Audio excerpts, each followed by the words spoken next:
اعوذ باللہ من الشیطان الرجیم، بسم اللہ الرحمن الرحیم۔ شروع اللہ کے پاک ذات کے نام سے جو بڑا مہربان اور نہایت رحم والا ہے۔ اور مسلمانوں، یہ بات اپنے علم میں لے آؤ کہ تم جو کچھ مال غنیمت حاصل کرو اس کا 5واں حصہ اللہ اور رسول اور ان کے قرابت داروں اور یتیموں اور مسکینوں اور مسافروں کا حق ہے، جس کی ادائیگی تم پر واجب ہے، اگر تم اللہ پر اور اس چیز پر ایمان رکھتے ہو جو ہم نے اپنے بندے پر فیصلے کے دن نازل کی تھی، جس دن دو جماعتیں باہم ٹکرائی تھی، اور اللہ ہر چیز پر قادر ہے۔ وہ وقت یاد کرو جب تم لوگ وادی کے قریب والے کنارے پر تھے اور وہ لوگ دور والے کنارے پر، اور قافلہ تم سے نیچے کی طرف، اور اگر تم پہلے سے لڑائی کا وقت آپس میں طے کرتے تو وقت طے کرنے میں تمہارے درمیان ضرور اختلاف ہو جاتا، لیکن یہ واقعہ کہ پہلے سے طے کیے بغیر لشکر سے ٹکرا گئے اس لیے ہوا کہ جو کام ہو کر رہنا تھا اللہ اسے پورا کر دکھائے، تاکہ جسے برباد ہونا ہو وہ واضح دلیل دیکھ کر برباد ہو، اور جسے زندہ رہنا ہو وہ واضح دلیل دیکھ کر زندہ رہے، اور اللہ ہر بات سننے والا، ہر چیز جاننے والا ہے۔ اور اے پیغمبر صلی اللہ علیہ وآلہ وسلم، وہ وقت یاد کرو جب اللہ خواب میں تمہیں ان دشمنوں کی تعداد کم دکھا رہا تھا، اور اگر تمہیں ان کی تعداد زیادہ دکھا دیتا تو اے مسلمانوں تم ہمت ہار جاتے اور تمہارے درمیان اس معاملے میں اختلاف پیدا ہو جاتا، لیکن اللہ نے تمہیں اس سے بچا لیا، یقیناً وہ سینوں میں چھپی تمام باتیں خوب جانتا ہے۔ اور وہ وقت یاد کرو کہ جب تم ایک دوسرے کے مد مقابل آئے تھے تو اللہ تمہاری نگاہوں میں ان کی تعداد کم دکھا رہا تھا اور ان کی نگاہوں میں تمہیں کم کر کے دکھا رہا تھا، تاکہ جو کام ہو کر رہنا تھا اللہ اسے پورا کر دکھائے، اور تمام معاملات اللہ ہی کی طرف لوٹائے جاتے ہیں۔ اے ایمان والو، جب تمہارا کسی گروہ سے مقابلہ ہو جائے تو ثابت قدم رہو اور اللہ کا کثرت سے ذکر کرو تاکہ تمہیں کامیابی حاصل ہو، اور اللہ اور اس کے رسول کی اطاعت کرو اور آپس میں جھگڑا نہ کرو، ورنہ تم کمزور پڑ جاؤ گے اور تمہاری ہوا اکھڑ جائے گی۔ صبر سے کام لو، یقین رکھو کہ اللہ صبر کرنے والوں کے ساتھ ہے، اور ان لوگوں کی طرح نہ ہو جانا جو اپنے گھروں سے اکڑتے ہوئے اور لوگوں کو اپنی شان دکھاتے ہوئے نکلے تھے اور دوسروں کو اللہ کے راستے سے روک رہے تھے، اور اللہ نے لوگوں کے سارے اعمال کو اپنے علم کے احاطے میں لیا ہوا ہے۔ اور وہ وقت بھی قابل ذکر ہے جب شیطان نے ان کافروں کو یہ سمجھایا تھا کہ ان کے اعمال بڑے خوشنما ہیں، اور یہ کہا تھا کہ آج انسانوں میں کوئی نہیں ہے جو تم پر غالب آ سکے، اور میں تمہارا محافظ ہوں۔ پھر جب دونوں گروہ آمنے سامنے آئے تو وہ ایڑیوں کے بل پیچھے ہٹا اور کہنے لگا کہ میں تمہاری کوئی ذمہ داری نہیں لے سکتا، مجھے جو کچھ نظر آ رہا ہے وہ تمہیں نظر نہیں آ رہا، مجھے اللہ سے ڈر لگ رہا ہے، اور اللہ کا عذاب بڑا سخت ہے۔ اور یاد کرو جب منافقین اور وہ لوگ جن کے دلوں میں روک تھا یہ کہہ رہے تھے کہ ان مسلمانوں کو ان کے دین نے دھوکے میں ڈال رکھا ہے، حالانکہ جو کوئی اللہ پر بھروسہ کرے تو اللہ سب پر غالب ہے، بڑی حکمت والا ہے۔ اور اگر تم دیکھتے تو وہ عجیب منظر تھا جب فرشتے ان کافروں کی روح قبض کر رہے تھے، ان کے چہروں اور پشت پر مارتے جاتے تھے اور کہتے جاتے تھے کہ اب جلنے کے عذاب کا مزہ بھی چکھنا۔ یہ سب کچھ ان اعمال کا بدلہ ہے جو تم نے اپنے ہاتھوں آگے بھیج رکھے تھے، اور یہ بات طے ہے کہ اللہ بندوں پر ظلم کرنے والا نہیں ہے۔ ان لوگوں کا حال ایسا ہی ہوا جیسا فرعون کی قوم اور ان سے پہلے لوگوں کا حال ہوا تھا، انہوں نے اللہ کی نشانیوں کو ماننے سے انکار کیا، نتیجہ یہ ہوا کہ اللہ نے ان کے گناہوں کی وجہ سے انہیں اپنی گرفت میں لے لیا۔ یقیناً اللہ کی طاقت بڑی ہے اور عذاب بڑا سخت۔ یہ سب کچھ اس لیے ہوا کہ اللہ کا دستور یہ ہے کہ اس نے جو نعمت کسی قوم کو دی ہو اسے اس وقت تک بدلنا گوارا نہیں کرتا جب تک وہ لوگ خود اپنی حالت تبدیل نہ کر لیں، اور اللہ ہر بات سنتا، سب کچھ جانتا ہے۔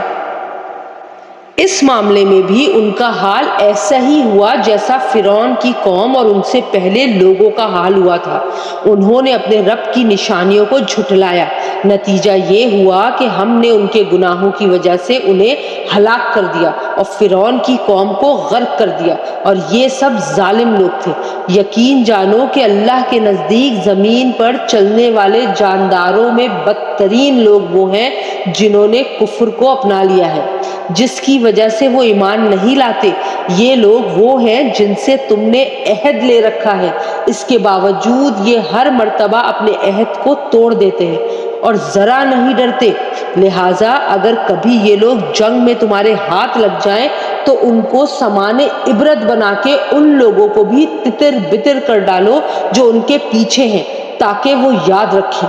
اور اگر تمہیں کسی قوم سے بدعہدی کا اندیشہ ہو تو تم وہ معاہدہ ان کی طرف صاف سیدھے طریقے سے پھینک دو۔ یاد رکھو کہ اللہ بدعہدی کرنے والوں کو پسند نہیں کرتا، اور کافر لوگ ہرگز یہ خیال بھی دل میں نہ لائیں کہ وہ بھاگ نکلے ہیں۔ یہ یقینی بات ہے کہ وہ اللہ کو عاجز نہیں کر سکتے۔ اور مسلمانوں، جس قدر طاقت اور گھوڑوں کی جتنی چھاؤنیاں تم سے بن پڑے ان سے مقابلے کے لیے تیار کرو، جن کے ذریعے تم اللہ کے دشمن اور اپنے موجودہ دشمن پر بھی ہیبت طاری کر سکو، اور ان کے علاوہ دوسروں پر بھی جنہیں ابھی تم نہیں جانتے مگر اللہ انہیں جانتا ہے۔ اور اللہ کے راستے میں تم جو کچھ خرچ کرو گے وہ تمہیں پورا پورا دے دیا جائے گا، اور تمہارے لیے کوئی کمی نہیں کی جائے گی۔ اور اگر وہ لوگ صلح کی طرف جھکے تو تم بھی اس کی طرف جھک جاؤ، اور اللہ پر بھروسہ رکھو۔ یقین جانو وہی ہے جو ہر بات سنتا، سب کچھ جانتا ہے۔ اور اگر وہ تمہیں دھوکہ دینے کا ارادہ کریں گے تو اللہ تمہارے لیے کافی ہے۔ وہی تو ہے جس نے اپنی مدد کے ذریعے اور مومنوں کے ذریعے تمہارے ہاتھ مضبوط کیے اور ان کے دلوں میں ایک دوسرے کی الفت پیدا کر دی۔ اگر تم زمین بھر کی ساری دولت بھی خرچ کر لیتے تو ان کے دلوں میں یہ الفت پیدا نہ کر سکتے، لیکن اللہ نے ان کے دلوں کو جوڑ دیا۔ وہ یقیناً اقتدار کا بھی مالک ہے، حکمت کا بھی مالک۔ اے نبی صلی اللہ علیہ وآلہ وسلم، تمہارے لیے تو بس اللہ اور وہ مومن لوگ کافی ہیں جنہوں نے تمہاری پیروی کی ہے۔ اے نبی صلی اللہ علیہ وآلہ وسلم، مومنوں کو جنگ پر ابھارو۔ اگر تمہارے 20 آدمی ایسے ہوں گے جو ثابت قدم رہنے والے ہوں تو وہ 200 پر غالب آ جائیں گے، اور اگر تمہارے 100 آدمی ہوں گے تو وہ کافروں کے 1000 پر غالب آ جائیں گے، کیونکہ وہ ایسے لوگ ہیں جو سمجھ نہیں رکھتے۔ لو، اب اللہ نے تم سے بوجھ ہلکا کر دیا اور اس کے علم میں ہے کہ تمہارے اندر کچھ کمزوری ہے، لہٰذا اب حکم یہ ہے کہ اگر تمہارے ثابت قدم رہنے والے 100 آدمی ہوں گے تو وہ 200 پر غالب آ جائیں گے، اور اگر تمہارے 1000 آدمی ہوں تو وہ اللہ کے حکم سے 2000 پر غالب آ جائیں گے، اور اللہ ثابت قدم رہنے والوں کے ساتھ ہے۔ یہ بات کسی نبی کے شایان شان نہیں ہے کہ اس کے پاس قیدی رہیں جب تک کہ وہ زمین میں دشمنوں کا خون اچھی طرح نہ بہا چکا ہو، جس سے ان کا روب پوری طرح ٹوٹ جائے۔ تم دنیا کا ساز و سامان چاہتے ہو اور اللہ تمہارے لیے آخرت کی بھلائی چاہتا ہے، اور اللہ صاحب اقتدار بھی ہے، صاحب حکمت بھی۔ اگر اللہ کی طرف سے ایک لکھا ہوا حکم پہلے نہ آ چکا ہوتا تو جو راستہ تم نے اختیار کیا اس کی وجہ سے تم پر کوئی بڑی سزا آ جاتی۔ لہٰذا اب تم نے جو مال غنیمت میں حاصل کیا ہے اسے پاکیزہ اور حلال مال کے طور پر کھاؤ اور اللہ سے ڈرتے رہو، یقیناً اللہ بہت بخشنے والا بڑا مہربان ہے۔ اے نبی صلی اللہ علیہ وآلہ وسلم، تم لوگوں کے ہاتھوں میں جو قیدی ہیں اور جنہوں نے مسلمان ہونے کا ارادہ ظاہر کیا ہے ان سے کہہ دو کہ اگر اللہ تمہارے دلوں میں بھلائی دیکھے گا تو جو مال تم سے فدیہ میں لیا گیا ہے اس سے بہتر تمہیں دے دے گا اور تمہاری بخشش کر دے گا، اور اللہ بہت بخشنے والا بڑا مہربان ہے۔ اور اگر ان لوگوں نے اے نبی صلی اللہ علیہ وآلہ وسلم تم سے خیانت کرنے کا ارادہ کیا تو یہ اس سے پہلے اللہ کے ساتھ خیانت کر چکے ہیں، جس کے نتیجے میں اللہ نے انہیں تمہارے قابو میں دے دیا، اور اللہ کا علم بھی کامل ہے، حکمت بھی کامل۔ جو لوگ ایمان لائے ہیں اور انہوں نے ہجرت کی ہے اور اپنے مالوں اور جانوں سے اللہ کے راستے میں جہاد کیا ہے، وہ اور جنہوں نے ان کو مدینہ میں آباد کیا اور ان کی مدد کی، یہ سب لوگ آپس میں ایک دوسرے کے ولی وارث ہیں۔ اور جو لوگ ایمان لے آئے ہیں مگر انہوں نے ہجرت نہیں کی جب تک وہ ہجرت نہ کر لیں، اے مسلمانوں تمہارا ان سے وراثت کا کوئی رشتہ نہیں ہے، ہاں اگر دین کی وجہ سے وہ تم سے کوئی مدد مانگے تو تم پر ان کی مدد واجب ہے، سوائے اس صورت کے جبکہ وہ مدد کسی ایسی قوم کے خلاف ہو جس کے ساتھ تمہارا کوئی معاہدہ ہے، اور جو کچھ تم کرتے ہو اللہ اسے اچھی طرح دیکھتا ہے۔ اور جن لوگوں نے کفر اپنا رکھا ہے وہ آپس میں ایک دوسرے کے ولی وارث ہیں، اگر تم ایسا نہیں کرو گے تو زمین میں فتنہ اور بڑا فساد برپا ہوگا۔ اور جو لوگ ایمان لے آئے اور انہوں نے ہجرت کی اور اللہ کے راستے میں جہاد کیا، وہ اور جنہوں نے انہیں آباد کیا اور ان کی مدد کی، وہ سب صحیح معنی میں مومن ہیں۔ ایسے لوگ مغفرت اور باعزت رزق کے مستحق ہیں۔ اور جنہوں نے بعد میں ایمان قبول کیا اور ہجرت کی اور تمہارے ساتھ جہاد کیا تو وہ بھی تم میں ہی شامل ہیں۔ اور ان میں سے جو لوگ پرانے مہاجرین کے رشتہ دار ہیں وہ اللہ کی کتاب میں ایک دوسرے کی میراث کے دوسروں سے زیادہ حقدار ہیں۔ یقیناً اللہ ہر چیز کا پورا علم رکھتا ہے۔ مسلمانوں، یہ اللہ اور اس کے رسول صلی اللہ علیہ وآلہ وسلم کی طرف سے دستبرداری کا اعلان ہے ان تمام مشرکین کے خلاف جن سے تم نے معاہدہ کیا ہوا ہے۔ لہٰذا اے مشرکو، تمہیں 4 مہینے تک اجازت ہے کہ تم عرب کی سرزمین میں آزادی سے گھومو پھرو، اور یہ بات جان رکھو کہ تم اللہ کو عاجز نہیں کر سکتے، اور یہ بات بھی کہ اللہ اب کافروں کو رسوا کرنے والا ہے۔ اور حج اکبر کے دن اللہ اور اس کے رسول صلی اللہ علیہ وآلہ وسلم کی طرف سے تمام انسانوں کے لیے یہ اعلان کیا جاتا ہے کہ اللہ بھی مشرکین کا دستبردار ہو چکا ہے اور اس کا رسول بھی۔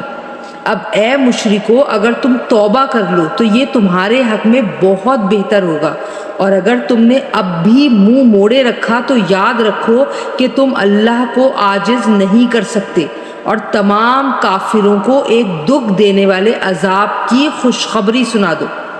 البتہ مسلمانوں، جن مشرکین سے تم نے معاہدہ کیا پھر ان لوگوں نے تمہارے ساتھ عہد میں کوئی کوتاہی نہیں کی اور تمہارے خلاف کسی کی مدد بھی نہیں کی، تو ان کے ساتھ کیے ہوئے معاہدے کی مدت کو پورا کرو، بے شک اللہ احتیاط کرنے والوں کو پسند کرتا ہے۔ چنانچہ جب حرمت والے مہینے گزر جائیں تو ان مشرکین کو جنہوں نے تمہارے ساتھ بدعہدی کی تھی جہاں بھی پاؤ قتل کر ڈالو، اور انہیں پکڑو، انہیں گھیرو اور انہیں پکڑنے کے لیے ہر گھات کی جگہ تاک لگا کر بیٹھو۔ ہاں اگر وہ توبہ کر لیں اور نماز قائم کریں اور زکوٰۃ ادا کریں تو ان کا راستہ چھوڑ دو، یقیناً اللہ بہت بخشنے والا بڑا مہربان ہے۔ اور اگر مشرکین میں سے کوئی تم سے پناہ مانگے تو اسے اس وقت تک پناہ دو جب تک وہ اللہ کا کلام سن لے، پھر اسے اس کی امن کی جگہ پہنچا دو۔ یہ اس لیے کہ یہ ایسے لوگ ہیں جنہیں علم نہیں ہے ان مشرکین سے اللہ اور اس کے رسول صلی اللہ علیہ وآلہ وسلم کے ساتھ کوئی معاہدہ کیسے باقی رہ سکتا ہے۔ البتہ جن لوگوں سے تم نے مسجد حرام کے قریب معاہدہ کیا ہے، جب تک وہ تمہارے ساتھ سیدھے رہیں تم بھی ان کے ساتھ سیدھے رہو، بے شک اللہ متقی لوگوں کو پسند کرتا ہے۔ لیکن دوسرے مشرکین کے ساتھ کیسے معاہدہ برقرار رہ سکتا ہے جبکہ ان کا حال یہ ہے کہ اگر کبھی تم پر غالب آ جائیں تو تمہارے معاملے میں نہ کسی رشتہ داری کا خیال کریں اور نہ کسی معاہدے کا۔ یہ تمہیں اپنی زبانی باتوں سے راضی کرنا چاہتے ہیں، حالانکہ ان کے دل انکار کرتے ہیں، اور ان میں سے اکثر لوگ نافرمان ہیں۔ انہوں نے اللہ کی آیتوں کے بدلے دنیا کی تھوڑی سی قیمت لے لینا پسند کر لیا ہے اور اس کے نتیجے میں لوگوں کو اللہ کے راستے سے روکا ہے۔ واقعہ یہ ہے کہ ان کے کرتوت بہت برے ہیں۔ یہ کسی بھی مومن کے معاملے میں کسی رشتہ داری یا معاہدے کا پاس نہیں کرتے، اور یہی ہیں جو حدیں توڑنے والے ہیں۔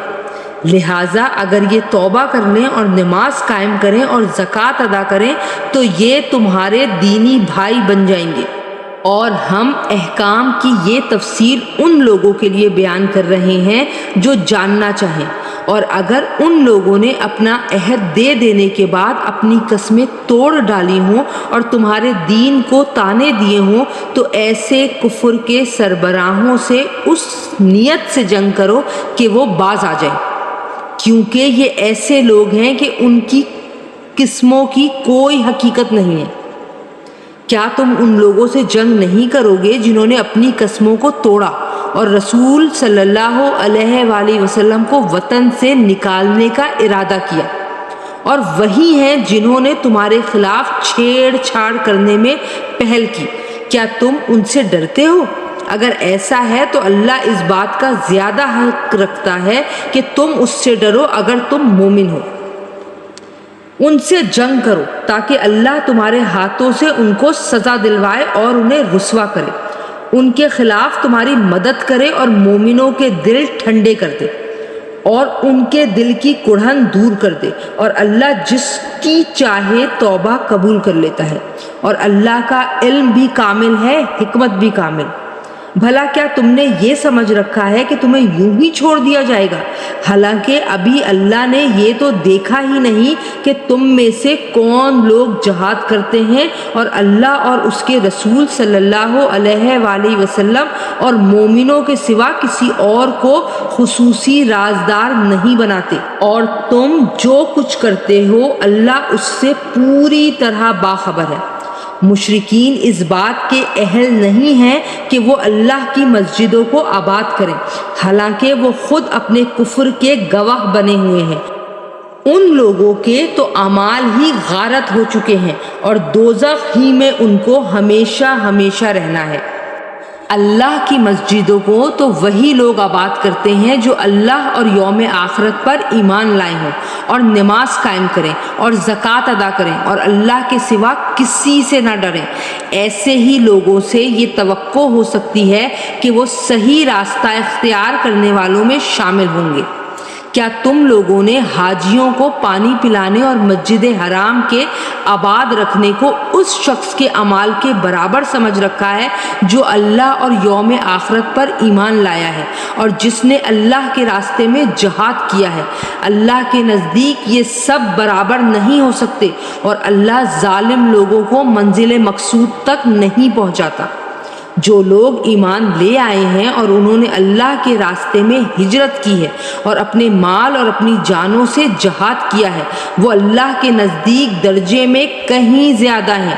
اور وہی لوگ ہیں جو کامیاب ہونے والے ہیں۔ ان کا پروردگار انہیں اپنی طرف سے رحمت اور خوشنودی کی اور ایسے باغات کی خوشخبری دیتا ہے جن میں ان کے لیے دائمی نعمتیں ہیں،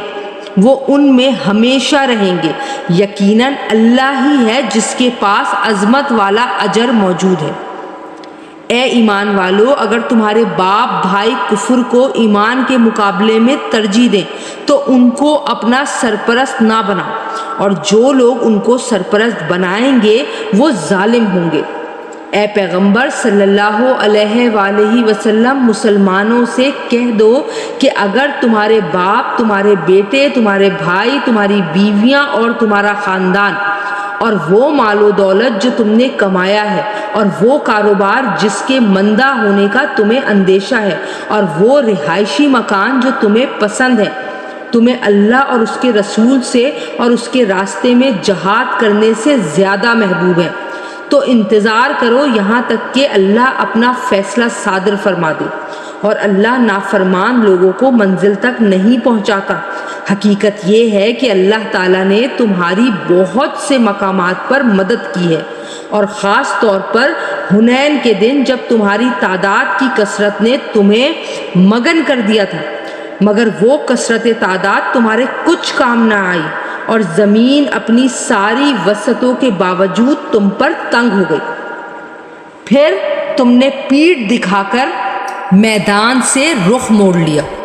پھر اللہ نے اپنے رسول صلی اللہ علیہ وآلہ وسلم پر اور مومنوں پر اپنی طرف سے تسکین نازل کی اور ایسے لشکر اتارے جو تمہیں نظر نہیں آئے، اور جن لوگوں نے کفر اپنا رکھا تھا اللہ نے ان کو سزا دی، اور ایسے کافروں کا یہی بدلہ ہے۔ پھر اللہ جس کو چاہے اس کے بعد توبہ نصیب کر دے، اور اللہ بہت بخشنے والا بڑا مہربان ہے۔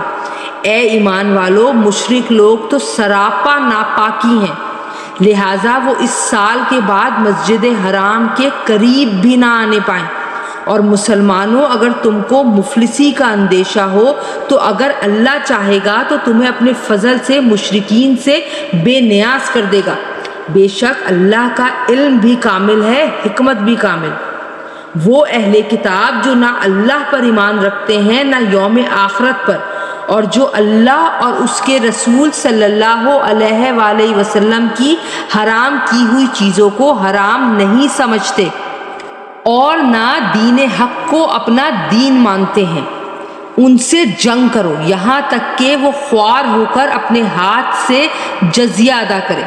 یہودی تو یہ کہتے ہیں کہ عزیر اللہ کے بیٹے ہیں، اور نصرانی یہ کہتے ہیں کہ مسیح اللہ کے بیٹے ہیں۔ یہ سب ان کی منہ کی بنائی ہوئی باتیں ہیں۔ یہ ان لوگوں کی سی باتیں کر رہے ہیں جو ان سے پہلے کافر ہو چکے ہیں۔ اللہ کی مار ہو ان پر، یہ کہاں اوندھے بہکے جا رہے ہیں۔ انہوں نے اللہ کے بجائے اپنے احبار یعنی یہودی علماء اور راہبوں یعنی عیسائی درویشوں کو خدا بنا لیا ہے، اور مسیح ابن مریم کو بھی، حالانکہ ان کو ایک خدا کے سوا کسی کی عبادت کرنے کا حکم نہیں دیا گیا تھا۔ اس کے سوا کوئی خدا نہیں، وہ ان کی مشرکانہ باتوں سے بالکل پاک ہے۔ یہ لوگ چاہتے ہیں کہ اللہ کے نور کو اپنی منہ کی پھونکوں سے بجھا دیں، حالانکہ اللہ کو اپنے نور کی تکمیل کے سوا ہر بات نامنظور ہے، چاہے کافروں کو یہ بات کتنی بری لگے۔ وہ اللہ ہی تو ہے جس نے اپنے رسول صلی اللہ علیہ وآلہ وسلم کو ہدایت اور سچا دین دے کر بھیجا ہے تاکہ اسے ہر دوسرے دین پر غالب کر دے، چاہے مشرک لوگوں کو یہ بات کتنی ناپسند ہو۔ اے ایمان والو، یہودی احبار اور عیسائی راہبوں میں سے بہت سے ایسے ہیں کہ لوگوں کا مال ناحق طریقے سے کھاتے ہیں اور دوسروں کو اللہ کے راستے سے روکتے ہیں، اور جو لوگ سونے چاندی کو جمع کر کر کے رکھتے ہیں اس کو اللہ کے راستے میں خرچ نہیں کرتے، ان کو ایک دردناک عذاب کی خوشخبری سنا دو، جس دن اس دولت کو جہنم کی آگ میں تپایا جائے گا، پھر اس سے ان لوگوں کی پیشانیاں اور ان کی کروٹیں اور ان کی پیٹھیں داغی جائیں گی، اور کہا جائے گا کہ یہ ہے وہ خزانہ جو تم نے اپنے لیے جمع کیا تھا، اب چکھو اس خزانے کا مزہ جو تم جوڑ جوڑ کر رکھا کرتے تھے۔ حقیقت یہ ہے کہ اللہ کے نزدیک مہینوں کی تعداد 12 مہینے ہے، جو اللہ کی کتاب یعنی لوح محفوظ کے مطابق اس دن سے نافذ چلی آتی ہے جس دن اللہ نے آسمانوں اور زمین کو پیدا کیا تھا۔ ان 12 مہینوں میں سے 4 حرمت والے مہینے ہیں، یہی دین کا سیدھا سادہ تقاضا ہے، لہٰذا ان مہینوں کے معاملے میں اپنی جانوں پر ظلم نہ کرو، اور تم سب مل کر مشرکوں سے اسی طرح لڑو جیسے وہ سب تم سے لڑتے ہیں، اور یقین رکھو کہ اللہ متقی لوگوں کے ساتھ ہے۔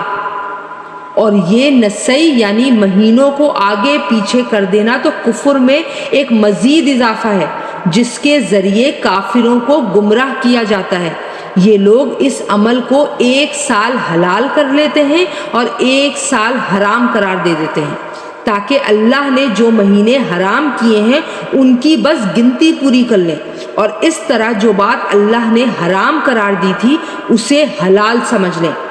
ان کی بدعملی ان کی نگاہ میں خوشنما بنا دی گئی ہے اور اللہ ایسے کافر لوگوں کو ہدایت تک نہیں پہنچاتا۔ اے لوگو جو ایمان لائے ہو، تمہیں کیا ہو گیا ہے کہ جب تم سے کہا گیا کہ اللہ کے راستے میں جہاد کے لیے کوچ کرو تو تم بوجھل ہو کر زمین سے لگ گئے؟ کیا تم آخرت کے مقابلے میں دینوی زندگی پر راضی ہو چکے ہو؟ اگر ایسا ہے تو یاد رکھو کہ دینوی زندگی کا مزہ آخرت کے مقابلے میں کچھ بھی نہیں مگر بہت تھوڑا۔ اگر تم کوچ نہیں کرو گے تو اللہ تمہیں دردناک سزا دے گا اور تمہاری جگہ کوئی اور قوم لے آئے گا اور تم اسے کچھ بھی نقصان نہیں پہنچا سکو گے، اور اللہ ہر چیز پر پوری قدرت رکھتا ہے۔ اگر تم ان کی یعنی نبی کریم صلی اللہ علیہ وآلہ وسلم کی مدد نہیں کرو گے تو ان کا کچھ نقصان نہیں، کیونکہ اللہ ان کی مدد اس وقت کر چکا ہے جب ان کو کافر لوگوں نے ایسے وقت مکہ سے نکالا تھا جب وہ دو آدمیوں میں سے دوسرے تھے، جب وہ دونوں غار میں تھے، جب وہ اپنے ساتھی سے کہہ رہے تھے کہ غم نہ کرو، اللہ ہمارے ساتھ ہے۔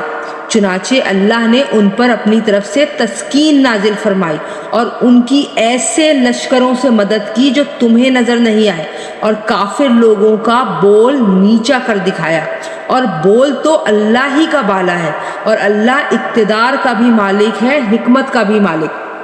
جہاد کے لیے نکل کھڑے ہو، چاہے تم ہلکے ہو یا بوجھل، اور اپنے مال و جان سے اللہ کے راستے میں جہاد کرو۔ اگر تم سمجھ رکھتے ہو تو یہی تمہارے حق میں بہتر ہے۔ اگر دنیا کا سامان کہیں قریب ملنے والا ہوتا اور سفر درمیانہ قسم کا ہوتا تو یہ منافق لوگ ضرور تمہارے پیچھے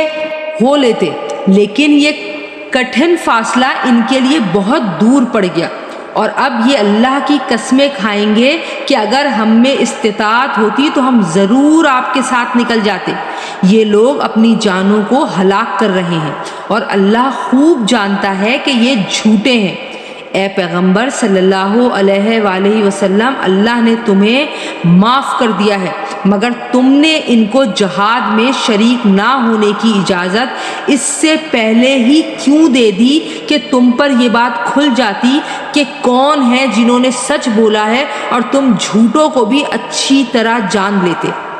جو لوگ اللہ اور یوم آخرت پر ایمان رکھتے ہیں وہ اپنے مال و جان سے جہاد نہ کرنے کے لیے تم سے اجازت نہیں مانگتے، اور اللہ متقی لوگوں کو خوب جانتا ہے۔ تم سے اجازت تو وہ لوگ مانگتے ہیں جو اللہ اور یوم آخرت پر ایمان نہیں رکھتے اور ان کے دل شک میں پڑے ہوئے ہیں، اور وہ اپنے شک کی وجہ سے ڈانو ڈول ہے۔ اگر ان کا ارادہ نکلنے کا ہوتا تو اس کے لیے انہوں نے کچھ نہ کچھ تیاری کی ہوتی، لیکن اللہ نے ان کا اٹھنا پسند ہی نہیں کیا، اس لیے انہیں سست پڑا رہنے دیا، اور کہہ دیا گیا کہ جو اپاہج ہونے کی وجہ سے بیٹھے ہیں ان کے ساتھ تم بھی بیٹھے رہو۔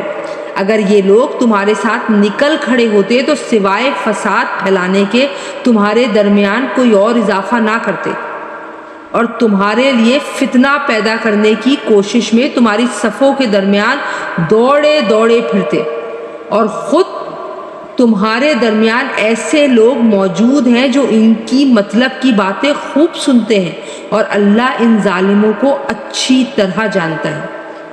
ان لوگوں نے اس سے پہلے بھی فتنہ پیدا کرنے کی کوشش کی ہے، اور یہ تمہیں نقصان پہنچانے کے لیے معاملات کی الٹ پھیر کرتے رہے ہیں، یہاں تک کہ حق آیا، اللہ کا حکم غالب ہوا اور یہ کڑھتے رہ گئے۔ اور انہی میں وہ صاحب بھی ہیں جو کہتے ہیں کہ مجھے اجازت دے دیجیے اور مجھے فتنے میں نہ ڈالیے۔ ارے فتنے ہی میں تو یہ خود پڑے ہوئے ہیں، اور یقین رکھو کہ جہنم سارے کافروں کو گھیرے میں لینے والی ہے۔ اگر تمہیں کوئی بھلائی مل جائے تو انہیں دکھ ہوتا ہے، اور اگر تم پر کوئی مصیبت آ پڑے تو کہتے ہیں کہ ہم نے تو پہلے ہی اپنا بچاؤ کر لیا تھا، اور یہ کہہ کر بڑے خوش واپس چلے جاتے ہیں۔ کہہ دو کہ اللہ نے ہمارے مقدر میں جو تکلیف لکھ دی ہے ہمیں اس کے سوا کوئی اور تکلیف ہرگز نہیں پہنچ سکتی، وہ ہمارا رکھوالا ہے اور اللہ ہی پر مومنوں کو بھروسہ رکھنا چاہیے۔ کہہ دو کہ تم ہمارے لیے جس چیز کے منتظر ہو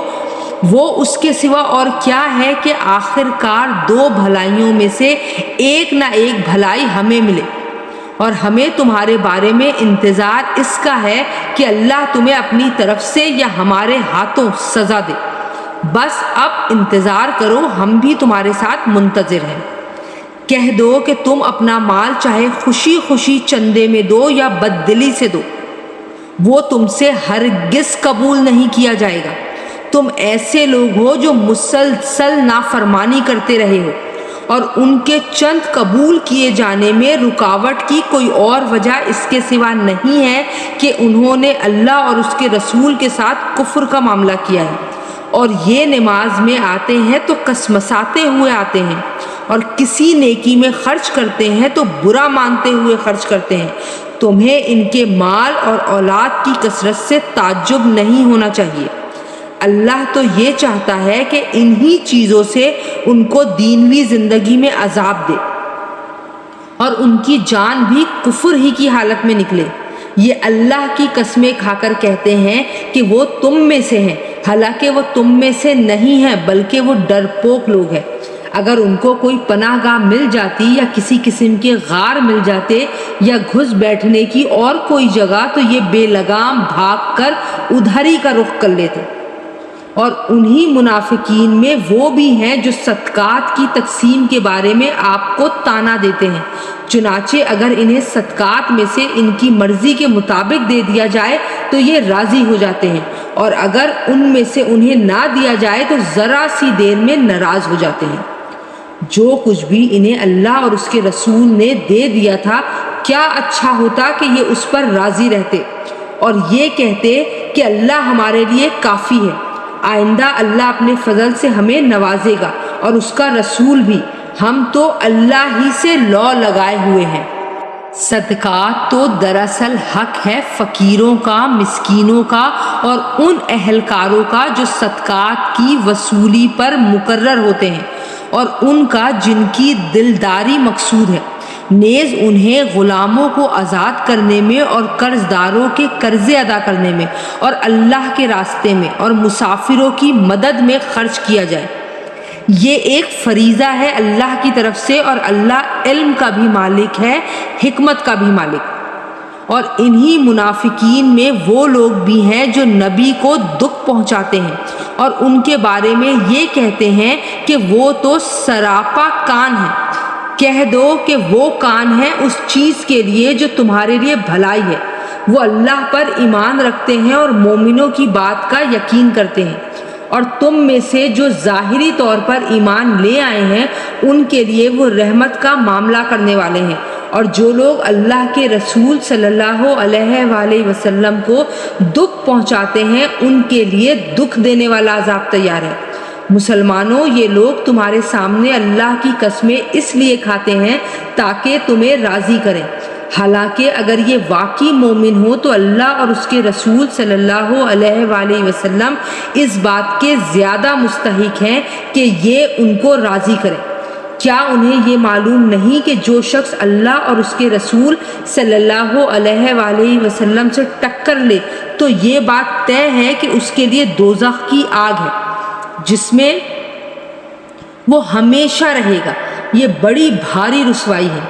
منافق لوگ اس بات سے ڈرتے ہیں کہ مسلمانوں پر کہیں کوئی ایسی صورت نازل نہ کر دی جائے جو انہیں ان منافقین کے دلوں کی باتیں بتلا دے۔ کہہ دو کہ اچھا تم مذاق اڑاتے ہو، اللہ وہ بات ظاہر کرنے والا ہے جس سے تم ڈرتے تھے، اور اگر تم ان سے پوچھو تو یہ یقیناً یوں کہیں گے کہ ہم تو ہنسی مذاق اور دل لگی کر رہے تھے۔ کہو کہ کیا تم اللہ اور اس کی آیتوں اور اس کے رسول صلی اللہ علیہ وآلہ وسلم کے ساتھ دل لگی کر رہے تھے؟ بہانے نہ بناؤ، تم ایمان کا اظہار کرنے کے بعد کفر کے مرتکب ہو چکے ہو۔ اگر ہم تم میں سے ایک گروہ کو معافی دے بھی دیں تو دوسرے گروہ کو ضرور سزا دیں گے، کیونکہ وہ مجرم لوگ ہیں۔ منافق مرد اور منافق عورتیں سب ایک ہی طرح کے ہیں، وہ برائی کی تلقین کرتے ہیں اور بھلائی سے روکتے ہیں اور اپنے ہاتھوں کو بند رکھتے ہیں۔ انہوں نے اللہ کو بھلا دیا ہے تو اللہ نے بھی ان کو بھلا دیا۔ بلا شبہ یہ منافق بڑے نافرمان ہیں۔ اللہ نے منافق مردوں، منافق عورتوں اور تمام کافروں سے دوزخ کی آگ کا عہد کر رکھا ہے جس میں وہ ہمیشہ رہیں گے،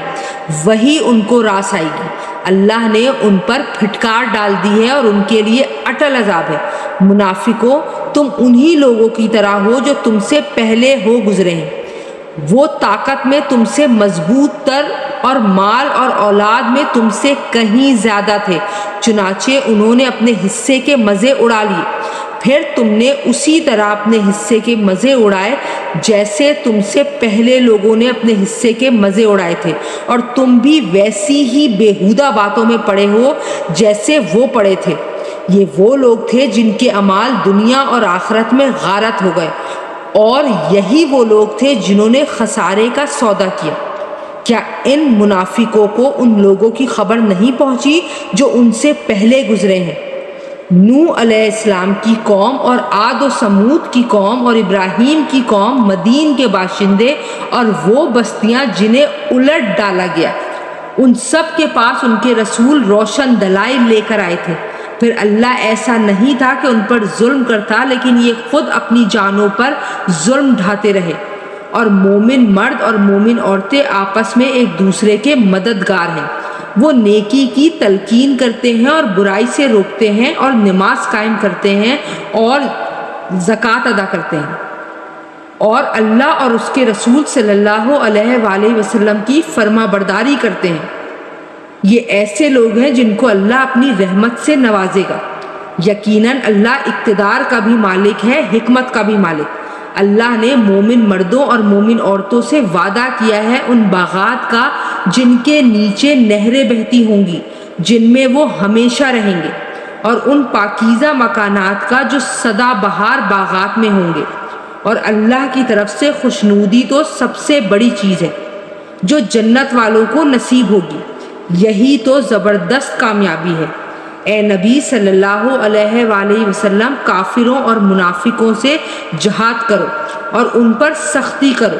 ان کا ٹھکانہ جہنم ہے اور وہ بہت برا ٹھکانہ ہے۔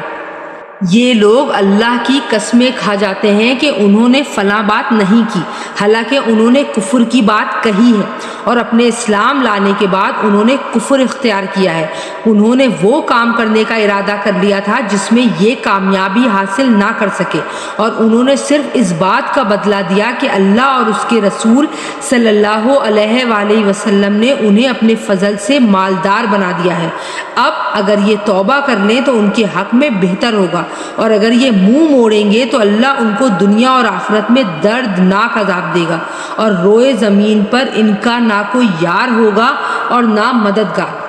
اور انہی میں وہ لوگ بھی ہیں جنہوں نے اللہ سے یہ عہد کیا تھا کہ اگر وہ اپنے فضل سے ہمیں نواز دے گا تو ہم ضرور صدقہ کریں گے اور یقیناً نیک لوگوں میں شامل ہو جائیں گے، لیکن جب اللہ نے ان کو اپنے فضل سے نوازا تو اس میں بخل کرنے لگے اور منہ موڑ کر چل دیے۔ نتیجہ یہ ہوا کہ اللہ نے سزا کے طور پر نفاق ان کے دلوں میں اس دن تک کے لیے جما دیا ہے جس دن وہ اللہ سے جا کر ملیں گے، کیونکہ انہوں نے اللہ سے جو وعدہ کیا تھا اس کی خلاف ورزی کی، اور کیونکہ وہ جھوٹ بولا کرتے تھے۔ کیا انہیں یہ پتہ نہیں تھا کہ اللہ ان کی تمام پوشیدہ باتوں اور سرگوشیوں کو جانتا ہے، اور یہ کہ اللہ کو غیب کی ساری باتوں کا پورا علم ہے؟ یہ منافق وہی ہیں جو خوشی سے صدقہ کرنے والے مومنوں کو بھی تانے دیتے ہیں، اور ان لوگوں کو بھی جنہیں اپنی محنت کی آمدنی کے سوا کچھ اور میسر نہیں ہے، اس لیے وہ ان کا مذاق اڑاتے ہیں۔ اللہ ان کا مذاق اڑاتا ہے اور ان کے لیے دردناک عذاب ہے۔ اے نبی صلی اللہ علیہ وآلہ وسلم تم ان کے لیے استغفار کرو یا نہ کرو، اگر تم ان کے لیے 70 مرتبہ استغفار کرو گے تب بھی اللہ انہیں معاف نہیں کرے گا، یہ اس لیے کہ انہوں نے اللہ اور اس کے رسول صلی اللہ علیہ وآلہ وسلم کے ساتھ کفر کا رویہ اپنایا ہے، اور اللہ نافرمان لوگوں کو ہدایت تک نہیں پہنچاتا۔ جن لوگوں کو غزوہ تبوک سے پیچھے رہنے دیا گیا تھا وہ رسول خدا صلی اللہ علیہ وآلہ وسلم کے جانے کے بعد اپنے گھروں میں بیٹھے رہنے سے بڑے خوش ہوئے، اور ان کو یہ بات ناگوار تھی کہ وہ اللہ کے راستے میں اپنے مال و جان سے جہاد کریں، اور انہوں نے کہا تھا کہ اس گرمی میں نہ نکلو، کہو کہ جہنم کی آگ گرمی میں کہیں زیادہ سخت ہے، کاش ان کو سمجھ ہوتی۔ اب یہ لوگ دنیا میں تھوڑا بہت ہنس لیں اور پھر آخرت میں خوب روتے رہیں، کیونکہ جو کچھ کمائی یہ کرتے رہیں اس کا یہی بدلہ ہے۔ اے پیغمبر صلی اللہ علیہ وآلہ وسلم، اس کے بعد اگر اللہ تمہیں ان میں سے کسی گروہ کے پاس واپس لے آئے اور یہ کسی اور جہاد میں نکلنے کے لیے تم سے اجازت مانگے تو ان سے کہہ دینا کہ اب تم میرے ساتھ کبھی نہیں چل سکو گے اور میرے ساتھ مل کر کسی دشمن سے کبھی نہیں لڑ سکو گے، تم نے پہلی بار بیٹھے رہنے کو پسند کیا تھا، لہٰذا اب بھی انہی کے ساتھ بیٹھے رہو جن کو کسی معذوری کی وجہ سے پیچھے رہنا ہے۔ اور اے پیغمبر صلی اللہ علیہ وآلہ وسلم، ان منافقین میں سے جو کوئی مر جائے تو تم اس پر کبھی نماز جنازہ مت پڑھنا اور نہ اس کی قبر پر کھڑے ہونا، یقین جانو یہ وہ لوگ ہیں جنہوں نے اللہ اور اس کے رسول صلی اللہ علیہ وآلہ وسلم کے ساتھ کفر کا رویہ اپنایا اور اس حالت میں مرے ہیں کہ وہ نافرمان تھے، اور تمہیں ان کے مال اور اولاد کی کثرت سے تعجب نہیں ہونا چاہیے۔ اللہ تو یہ چاہتا ہے کہ انہی چیزوں سے ان کو دنیا میں عذاب دے اور ان کی جان بھی کفر ہی کی حالت میں نکلے، اور جب کوئی صورت یہ حکم لے کر نازل ہوتی ہے کہ اللہ پر ایمان لاؤ اور اس کے رسول کی رفاقت میں جہاد کرو تو ان منافقوں میں سے وہ لوگ جو صاحب استطاعت ہیں تم سے اجازت مانگتے ہیں اور کہتے ہیں کہ ہمیں بھی ان لوگوں میں شامل ہونے دیجیے جو گھر میں بیٹھے رہیں گے۔ یہ اس بات سے خوش ہیں کہ پیچھے رہنے والی عورتوں میں شامل ہو جائیں اور ان کے دلوں پر مہر لگا دی گئی ہے، چنانچہ وہ نہیں سمجھتے کہ وہ کیا کر رہے ہیں، لیکن رسول صلی اللہ علیہ وآلہ وسلم اور جو لوگ ان کے ساتھ ایمان لائے ہیں انہوں نے اپنے مال اور اپنی جانوں سے جہاد کیا ہے، انہی کے لیے ساری بھلائیاں ہیں اور یہی لوگ ہیں جو فلاح پانے والے ہیں۔ اللہ نے ان کے لیے وہ باغات تیار کر رکھے ہیں جن کے نیچے نہریں بہتی ہیں، جن میں یہ ہمیشہ رہیں گے، اور یہ بڑی زبردست کامیابی ہے۔ اور دیہاتیوں میں سے بھی بہانہ باز لوگ آئے کہ ان کو جہاد سے چھٹی دی جائے، اور اس طرح جن لوگوں نے اللہ اور اس کے رسول صلی اللہ علیہ وآلہ وسلم سے جھوٹ بولا تھا وہ سب بیٹھے رہے۔ ان میں سے جنہوں نے کفر مستقل طور پر اپنا لیا ہے ان کو دردناک عذاب ہوگا۔ کمزور لوگوں پر جہاد میں نہ جانے کا کوئی گناہ نہیں، نہ بیماروں پر اور نہ ان لوگوں پر جن کے پاس خرچ کرنے کو کچھ بھی نہیں ہے، جبکہ وہ اللہ اور اس کے رسول صلی اللہ علیہ وآلہ وسلم کے لیے مخلص ہوں۔ نیک لوگوں پر کوئی الزام نہیں، اور اللہ بہت بخشنے والا بڑا مہربان ہے۔ اور نہ ان لوگوں پر کوئی گناہ ہے جن کا حال یہ ہے کہ جب وہ تمہارے پاس اس غرض سے آئے کہ تم انہیں کوئی سواری مہیا کر دو اور تم نے کہا کہ میرے پاس تو کوئی ایسی چیز نہیں ہے جس پر میں تمہیں سوار کر سکوں، تو وہ اس حالت میں واپس گئے کہ ان کی آنکھیں اس غم سے آنسوؤں میں بہہ رہی تھیں کہ ان کے پاس خرچ کرنے کو کچھ بھی نہیں ہے۔ الزام تو ان لوگوں پر ہے جو مالدار ہونے کے باوجود تم سے اجازت مانگتے ہیں، وہ اس بات پر خوش ہیں کہ وہ پیچھے رہنے والی عورتوں میں شامل ہو گئے، اور اللہ نے ان کے دلوں پر مہر لگا دی ہے، اس لیے انہیں حقیقت کا پتہ نہیں ہے۔